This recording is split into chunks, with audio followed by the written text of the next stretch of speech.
Olá pessoal, sejam bem-vindos a mais um episódio do podcast China para o Brasil. Eu sou a Daiane Mendes e aqui comigo está a Luana Oliveira. Olá pessoal, sejam bem-vindos. E antes da gente iniciar o episódio, já vou pedir para você aí deixar o seu like, se inscreve no nosso canal para não perder as atualizações. E se você gosta de ouvir podcast no carro, ou a caminho do trabalho, no ônibus, a gente também tem canal no Spotify, então só procurar lá por China Brasil. E qual é o nosso tema de hoje, Dai? Hoje nós falaremos sobre a relação entre o Brasil e a China que tem se tornado cada vez mais significativa nas últimas décadas. O ano de 2024 celebra 50 anos da relação diplomática entre os dois países. Relação essa que é uma das mais importantes atualmente. Nesse meio século de relações bilaterais, a China continua sendo o maior destino de exportação e a principal fonte de importações do Brasil. O fortalecimento dessa parceria ela é observada pelo aumento de investimentos de empresas chinesas aqui no Brasil.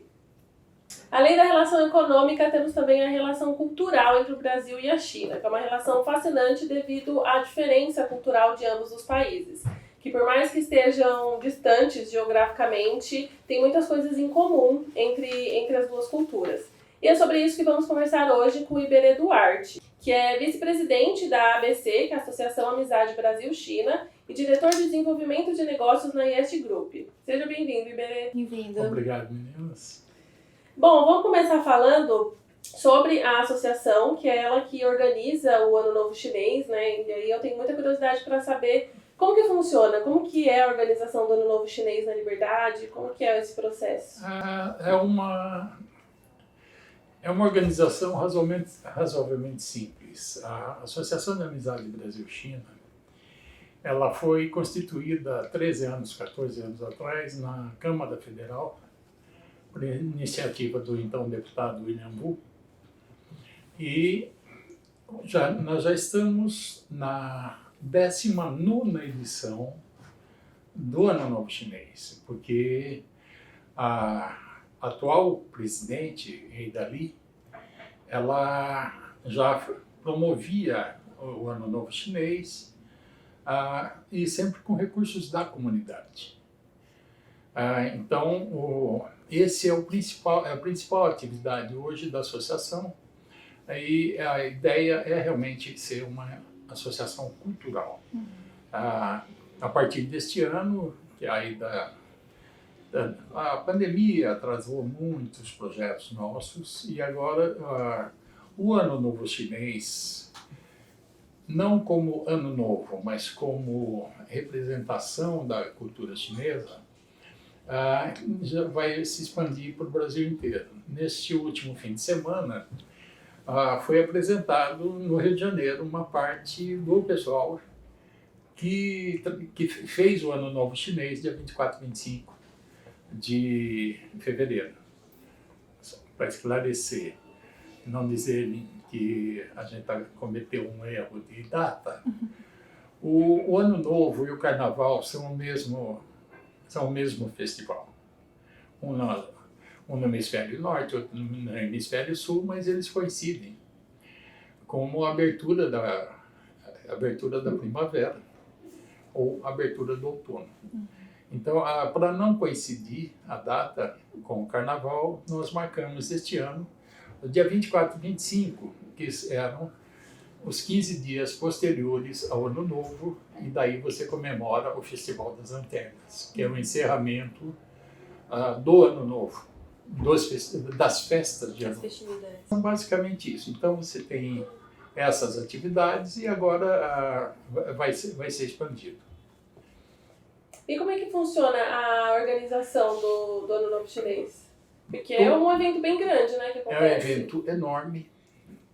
Em 2017, nós chegamos a ter quase 30 mil pessoas na praça, praça e em torno, né? Na Liberdade. E este ano, acredito que chegou perto. É um evento grande e totalmente voluntário. Você tem as associações, você tem entre 50 e 60 associações de província ou de cidades aqui em São Paulo. Então você tem representantes da China toda, principalmente da parte sul, não digo sul, mas abaixo do Yangtze, que divide a China pelo meio, você tem muitos imigrantes aqui em São Paulo. E tem também no norte, tem Shandong, Hubei, eu conheço de várias regiões, mas predominantemente do sul. Então você tem essas associações, que é o pessoal que se estabeleceu na 25 de março. E outros comércios fora daquela que a gente considera 25, mas você tem Brás, você tem gente na Zona Leste, Oeste. Essas associações, elas têm a preservação da sua cultura através da dança e das artes marciais. Nós temos o nosso diretor técnico de dança. Não de dança, a gente fala dança, mas a dança pode ser o Kung Fu. O nosso diretor técnico hoje, ele é brasileiro, mas é um especialista em Wushu, é um Kung Fu super especializado. E ele coordena todos esses... Neste ano foram 25 academias. Então nós tínhamos 25 leões. E acho que eu perdi a conta. Acho que tínhamos cinco dragões. Nossa.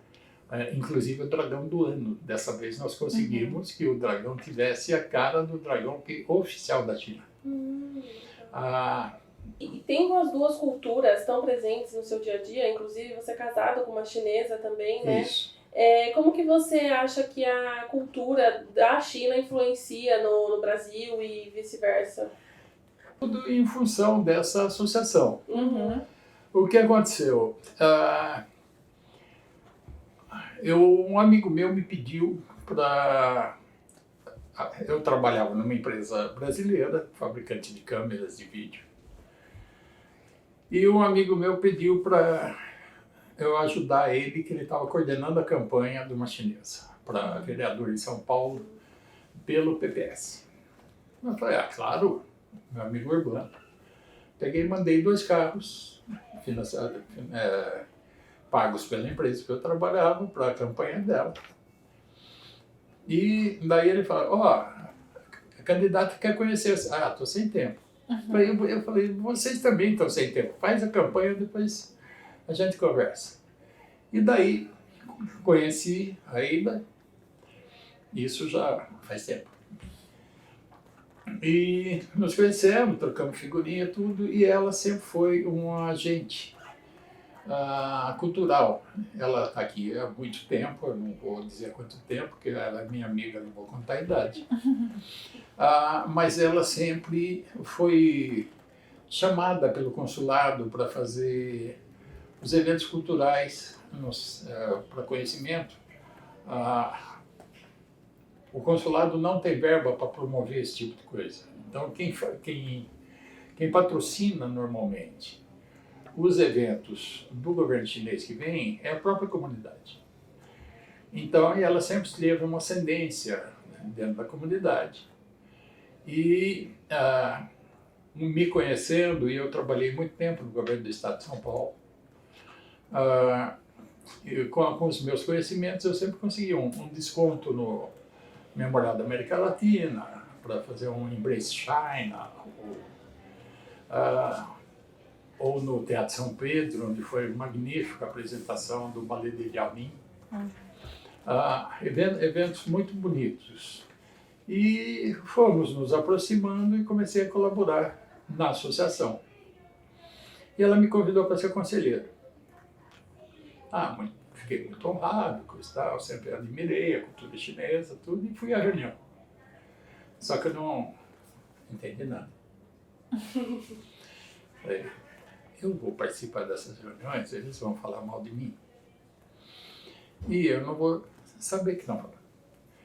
Daí eu fui procurar o Instituto Confúcio da Unesp. E eu fiz 3 semestres lá. Só que daí eu conheci a melhor amiga da minha professora e casei com ela. Porque é um problema. Você veja que nós quebramos paradigmas chineses e brasileiros. Brasileiros não, mas um paradigma chinês. Minha esposa é de uma família super tradicional, de Wuhan. Uma família super tradicional. Na época eu tinha 60 anos, ela tinha 35. Estrangeiro, velho e sem muitas posses. Não é comum uma chinesa de família tradicional o primeiro casar com o estrangeiro, o segundo casar com o velho. Mas são coisas que acontecem, né? Sim. O que eu aprendi com esse casamento? O chinês e o brasileiro são muito parecidos. As piadas são parecidas. Os termos do dia a dia são parecidos. Até as superstições também, né? As superstições, principalmente. Eu sou adepto da tese em que as superstições são universais.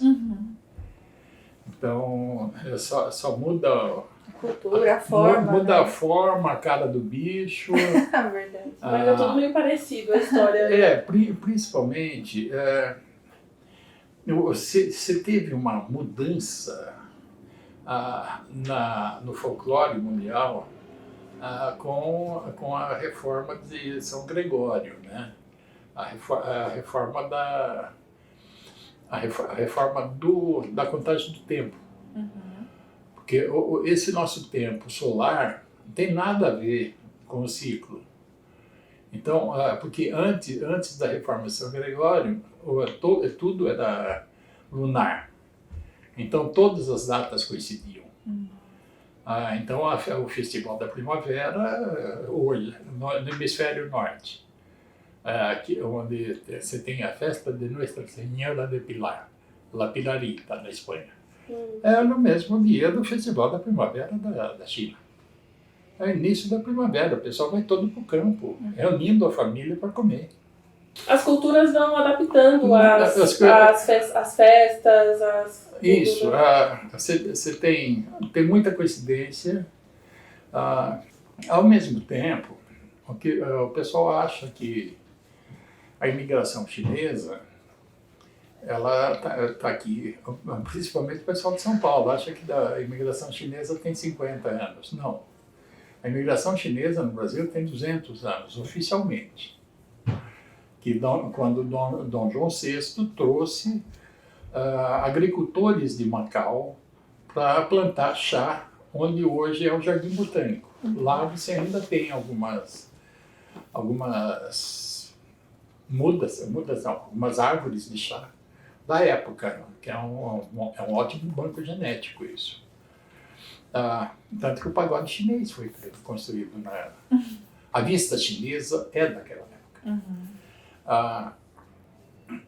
Mas eu pesquisando, eu descobri, por exemplo, na igreja São José dos Matozinhos, em Congonhas do Campo, em Minas Gerais, você tem nessa igreja de 1700 e alguma coisa, o portal é chinês.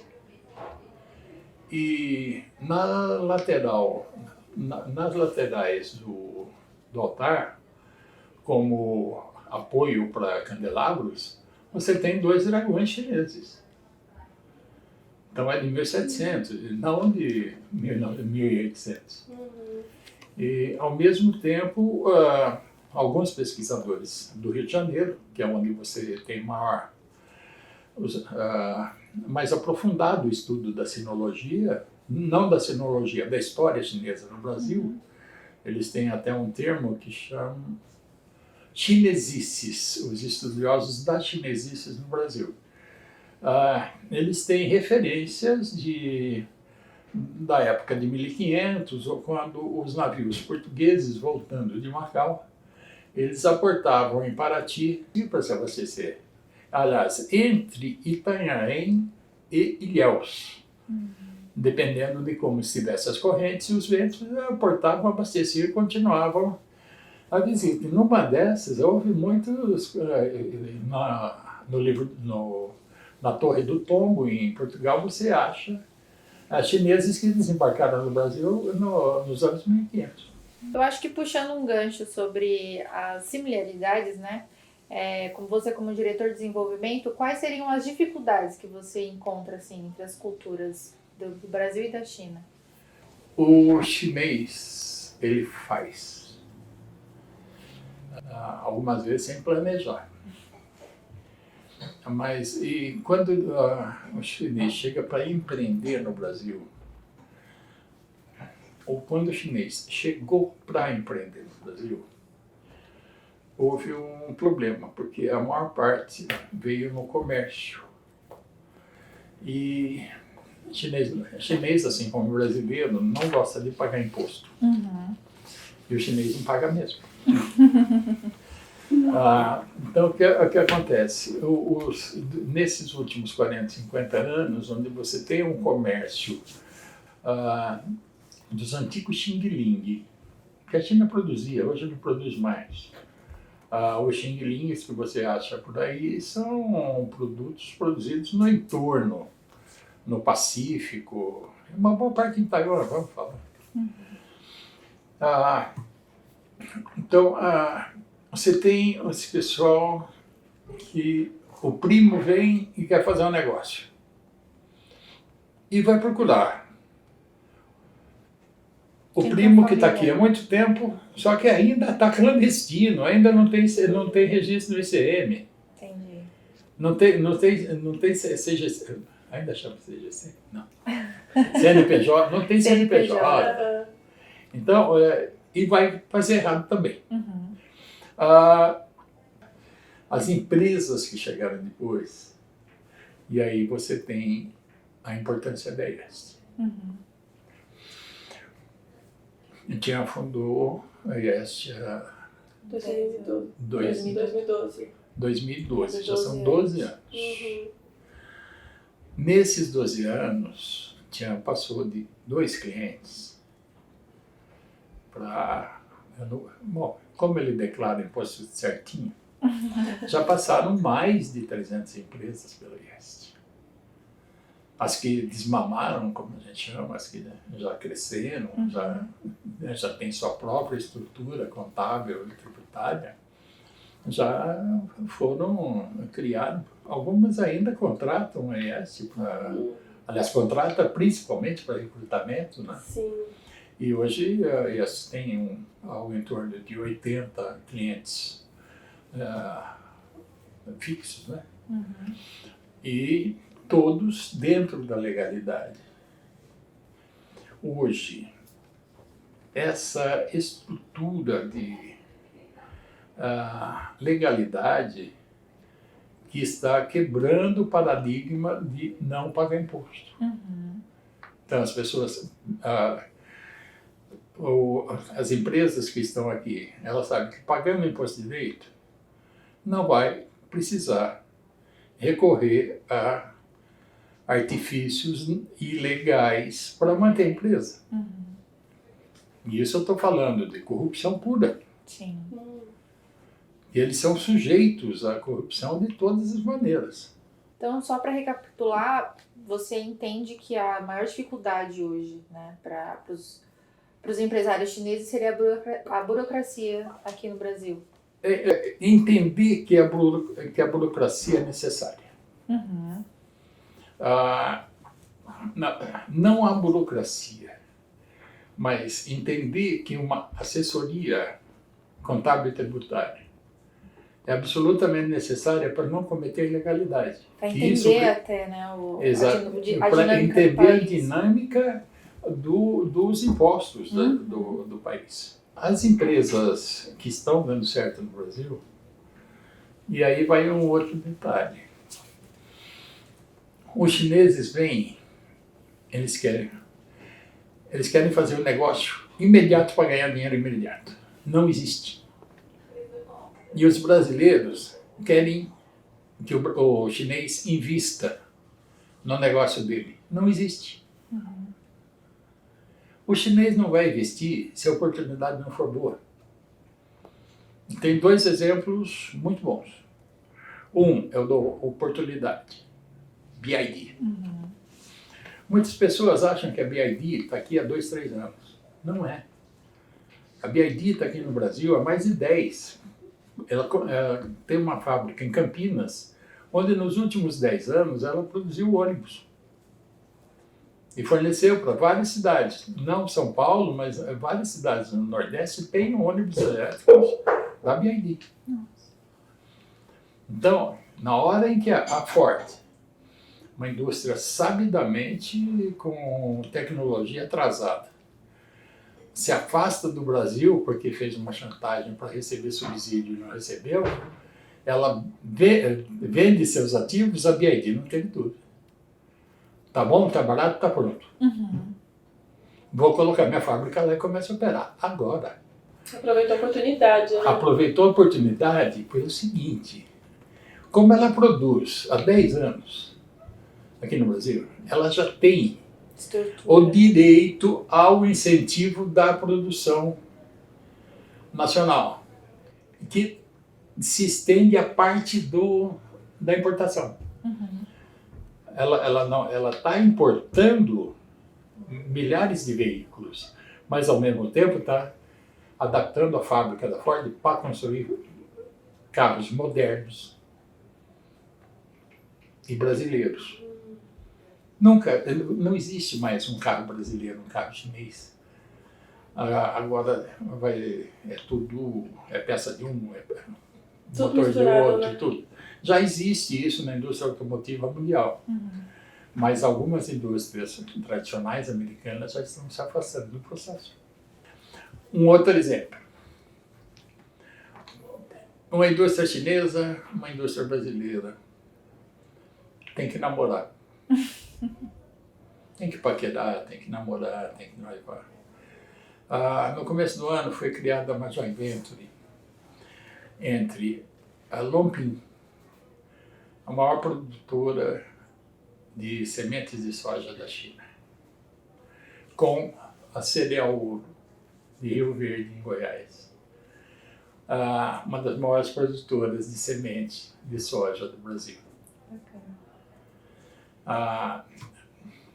Demorou 6 anos para eles chegarem num acordo. Pro relacionamento do... O relacionamento tem que... Namorou. Agora casou, pronto. Vão ser felizes pelo resto da vida, porque o negócio vão para os dois. Sim. Isso é muito importante. Porque aonde nós vamos chegar com isso?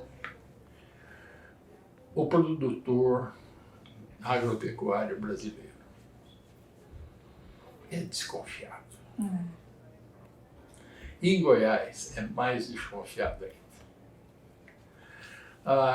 Eu estou, como desenvolvedor de novos negócios, eu estou a cada mês indo 1 ou 2 vezes a Goiás, nos últimos 6, 7 vezes. Eu não propus nenhum negócio até hoje. Mas eu estou dizendo como é que funcionam as empresas brasileiras, as empresas chinesas. Explicando para os goianos que o chinês, ele não quer comprar o Brasil. Ele quer fazer a parceria. Mas é ganha-ganha. Não adianta querer ganhar tudo de uma vez só, porque não vai dar certo. Uma civilização de 5.000 anos tem tempo para esperar. Sim. Então, o que acontece? Com essa abertura que a Lonping e a Cereal Ouro nos dão, os chineses vão ser vistos com outros olhos. Nos dá a oportunidade agora de apresentar outras empresas chinesas e, ao mesmo tempo, apresentar negócios. A China tem uma demanda enorme de grãos, soja, milho, girassol agora, e de carne. Nós estamos trabalhando, ajudando essas pessoas. No caso da soja, eu acho que está resolvido com a entrada da Lonping. Mas nós estamos colaborando com algumas associações de criadores para eles se organizarem em cooperativas de exportação. Então, voltando até falando sobre quando você visita os clientes, apresenta as empresas chinesas. Na verdade, eu não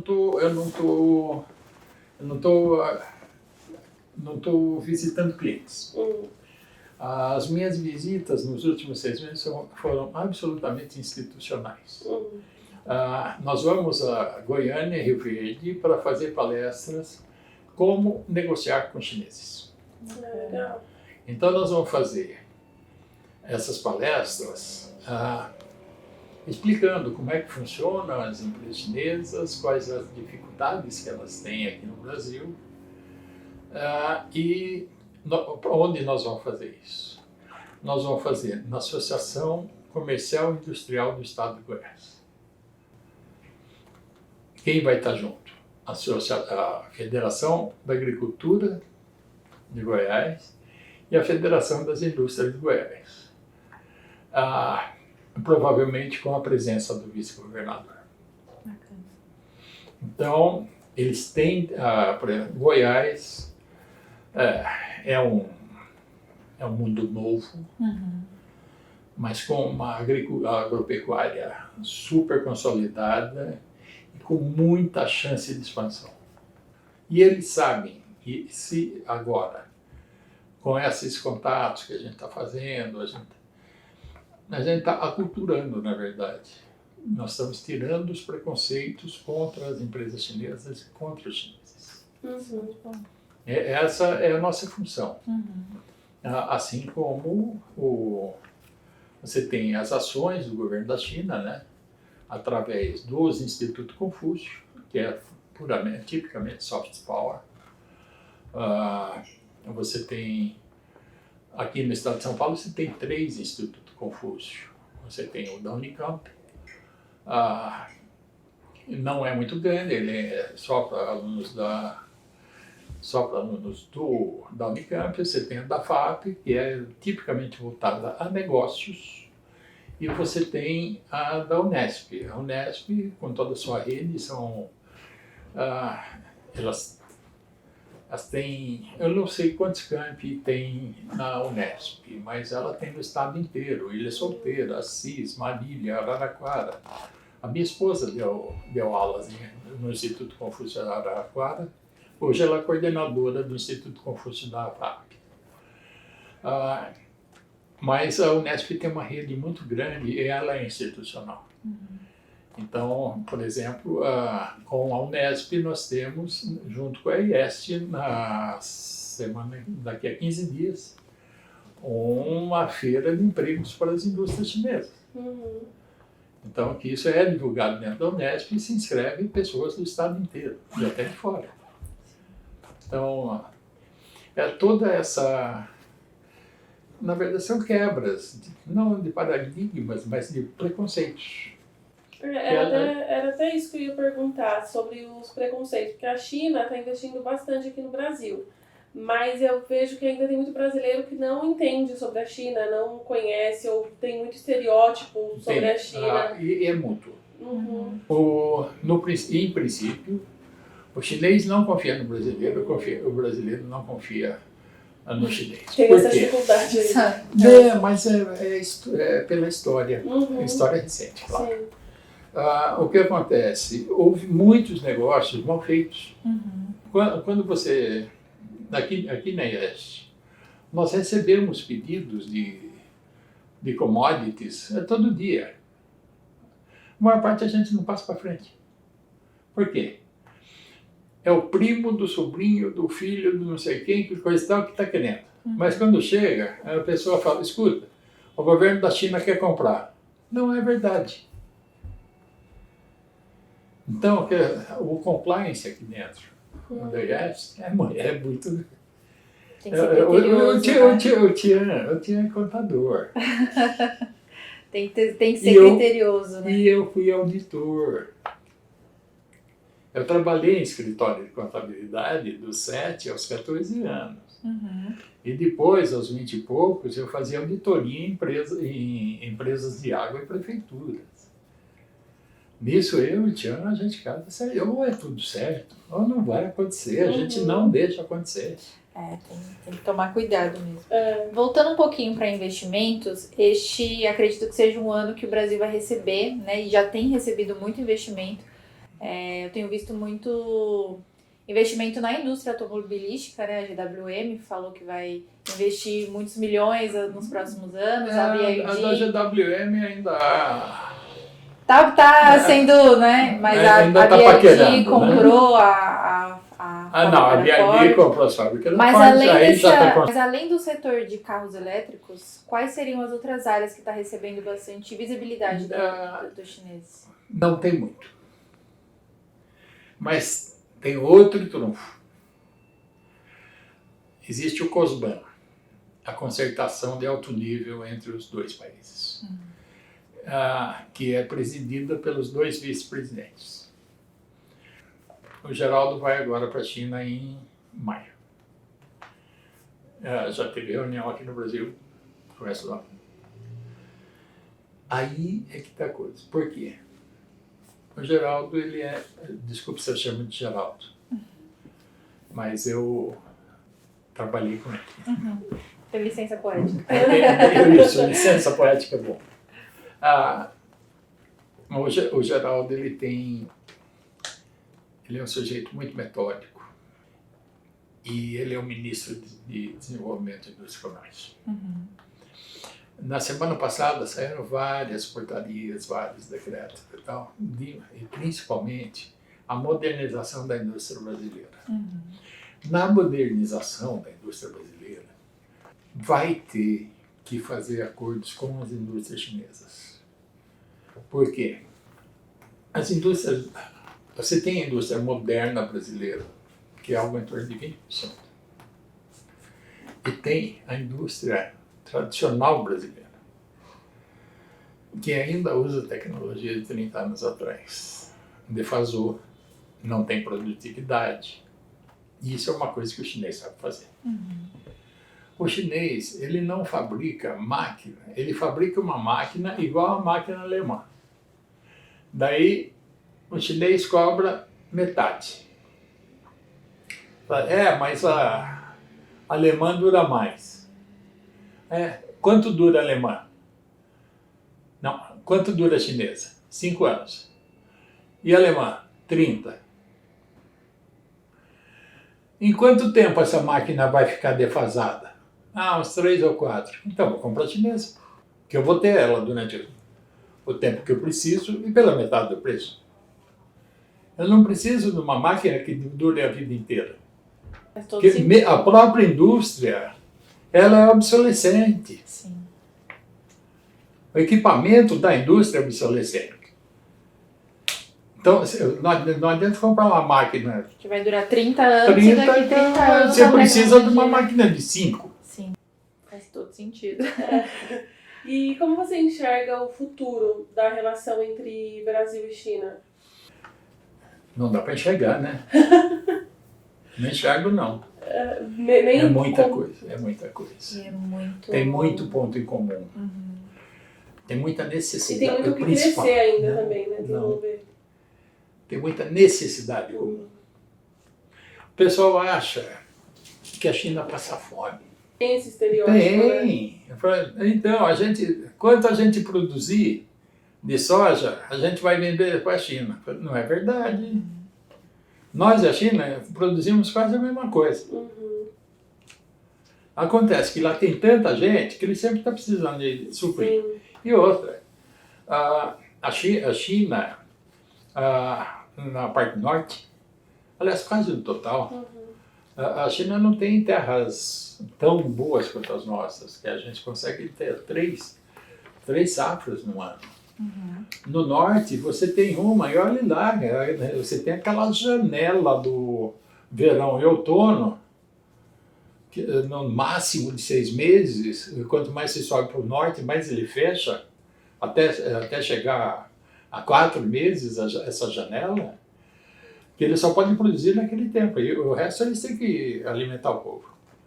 Então, os próprios produtores chineses estão se movimentando para as associações de produtores chineses para comprar commodities no Brasil, para suprir o intervalo da produção deles. Daí sim, vale a pena, que são os produtores. Os produtores, que são as pessoas que distribuem para a China, comprando fora. Uhum. Daí você corta muitos intermediários, que é isso que atrapalha hoje. Quando você coloca um comprador chinês e um vendedor brasileiro em contato, você não consegue colocar os dois em contato, você sempre vai ter 5 intermediários de cada lado. Uhum. Porque esse pergunta para o primo, né? Daí chega num chinês aqui no Brasil, que conhece um sujeito que já trabalhou com isso. E vai ser 5, vai ser 10 intermediários. Sabe para quanto vai essa comissão? Não existe, e inviabiliza o negócio. Você colocando os produtores chineses, ou o governo chinês não compra, quem compra são as empresas e as trades. Uhum. E agora, desde o ano passado, autorizados os produtores a se fazerem federação e fazer compra fora. Que já estão começando a aparecer, daí interessa. Essa era até um pouco da pergunta que a gente ia fazer, né, sobre que o ano passado teve o recorde de exportações brasileiras para a China, bateu mais de 100 bilhões. Todo ano tem todos negócios tradicionais e todo ano você tem esse recorde, né? recorde. E a demanda que cresça, né, cada vez mais. Sim. E aí, pensando nesse cenário, quais seriam as suas dicas, né, como diretor de desenvolvimento, para essas empresas captarem essas, como que eu posso dizer, essas oportunidades das empresas, né? Para poder trabalhar com Dica para quem? Para o chinês ou para o brasileiro? o brasileiro? Compliance. Compliance. Sempre que tiverem um pedido, ou de soja, milho, girassol, carne, pé de frango, se quiserem eu conto ótimo esse pé de frango. Sempre, primeiro, quando é pedido de pé de frango, os brasileiros já falam, você quer pé de frango? No restaurante do meu amigo ali tem. Não se vende pé de frango. Não mais. Uhum.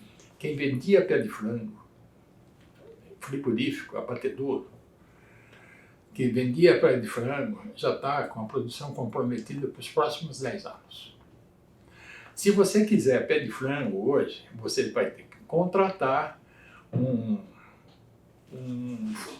abatedouro que vai te mandar um mix.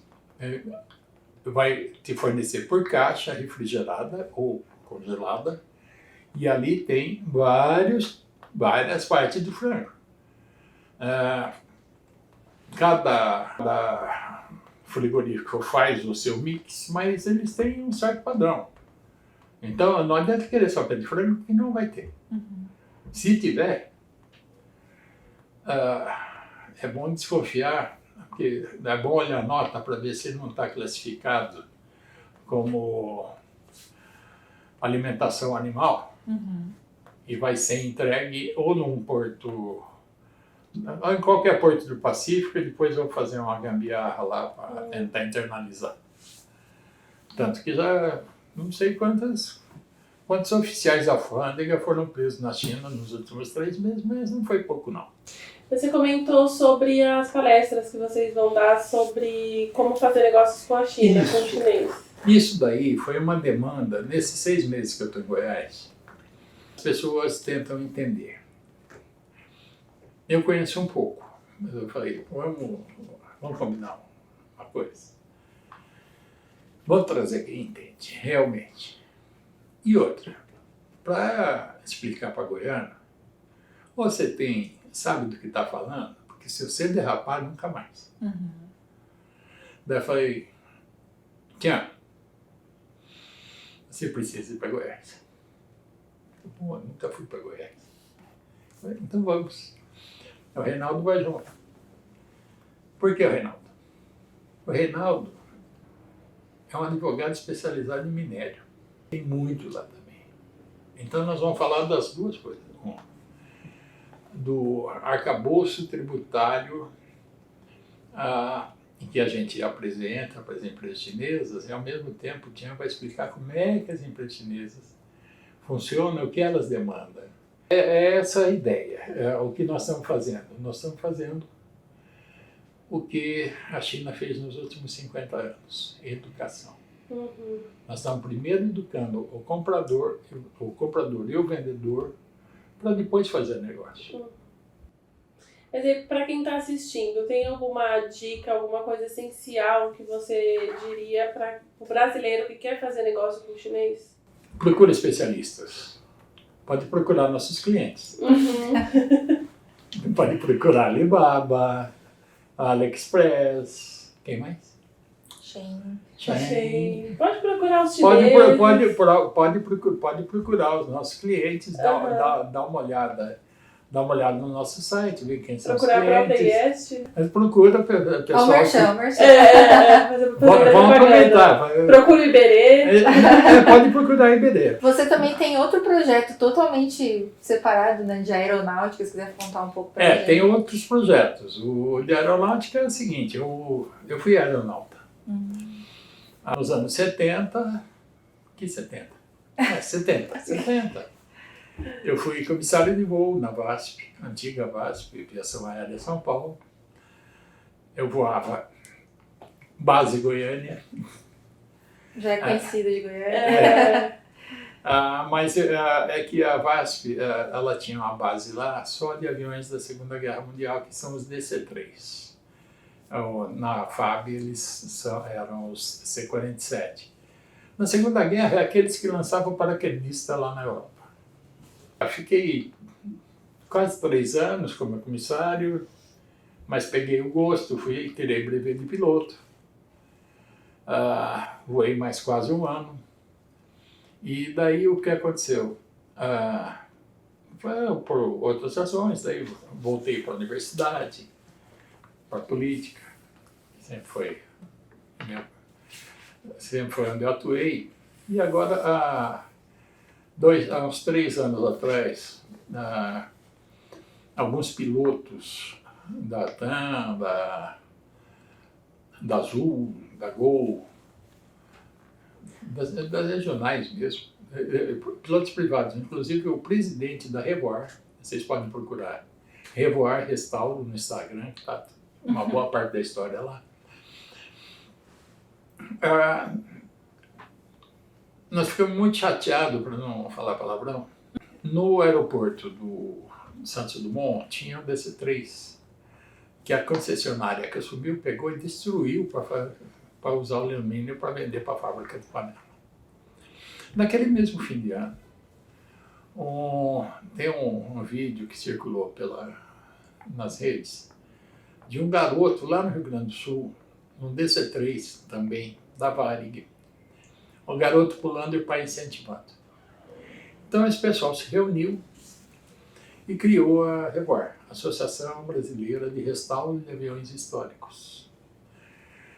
Eu vim me agregar a eles depois, quando eu fui apresentado, e hoje eu colaboro bastante. Eu sou conselheiro da associação.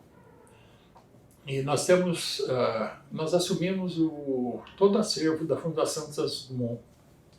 Estava lá no Campo dos Afonsos, no Rio de Janeiro, nós trouxemos para a nossa base em Socorro, aqui em São Paulo. Um dos nossos associados tem um hangar lá, aliás, já são 3 associados com hangar. E nós temos 3 aviões que estão distribuídos aqui. Nós temos o T-6 do Coronel Braga. Para quem entende um pouco de aviação, já arregalou o olho. O Coronel Braga foi o maior piloto de acrobacia do Brasil. Ele era o comandante da Esquadrilha da Fumaça, com os T-6. Com esse T-6 que está com a gente, ele fez mais de 400 apresentações. Ainda, se você vai nos Estados Unidos, na feira de Oshkosh, esse pessoal fala, eu estou com o T6 do Braga. Aqui no Brasil ninguém sabe. Nós temos esse, que é o T6 do Braga, ele está sendo revisado. Nós temos que fazer todas, porque nós não queremos ter um museu. Nós queremos ter um avião operacional. Inclusive a ANAC, que colabora com a gente, a Agência Nacional de Aviação Civil, ela já nos deu o prefixo para quando ela for voar. Que legal! Quando nós tivermos ele pronto, nós vamos submeter toda a documentação das revisões, da análise estrutural, de todo o material que a gente trocou, de tudo que... Então, vai ser um avião operacional. Bacana. Além disso, nós temos o Muniz, aqui uma referência ao Daré, que é um dos nossos diretores, que ele está fazendo praticamente sozinho. Tem mais umas duas associações ou empresas que colaboram muito com ele, mas ele está deixando na mão um Muniz, que ninguém sabe o que é. O Muniz foi o primeiro avião produzido em série no Brasil. Isso na década de 1930, se não me engano. Ele foi produzido na ilha, primeiro na ilha do Fundão, se não me engano. Mas para o Getúlio Vargas pediu para construírem um avião, porque era importante. Só que para construir o avião, tinha que fazer um motor. E quando resolveram montar uma fábrica de motor, montaram a Fábrica Nacional de Motores. Toda pessoa com mais de 50 anos vai saber que é a FENEM. FENEM era uma marca de caminhão brasileiro que sustentou o transporte rodoviário durante muito tempo, até entrarem as multinacionais. E temos também um outro avião, espero que ele entre em restauro logo, que é um PT-19, um Fairchild, onde o Osiris Silva, fundador da Embraer, fez o primeiro voo solo dele. Então esse vai ser uma homenagem ao Osiris. Que bacana. Esses três são os três que são o nosso foco atualmente. Existem outros aviões, então tem 2 planadores experimentais de PT, que depois a gente vai... Tem muita coisa para restaurar, porque o Brasil não tem histórico não tem história, na verdade. Muito legal esse projeto. Tem mais alguma pergunta? Muitas, mas a gente tá com o horário estourado. Tem muita coisa que a gente gostaria de aprender claro. ainda. Aprendemos bastante hoje. Obrigado. Obrigada pela sua participação, por tudo que você dividiu aqui com a gente. Eu também gostei demais. Eu acho que a gente precisaria de uns 3 episódios para saber de Vamos tanta lá, informação. não tem problema. Vamos chamá-lo novamente, né, Luana? Muito obrigada. Se der mais de 10 likes, eu tô...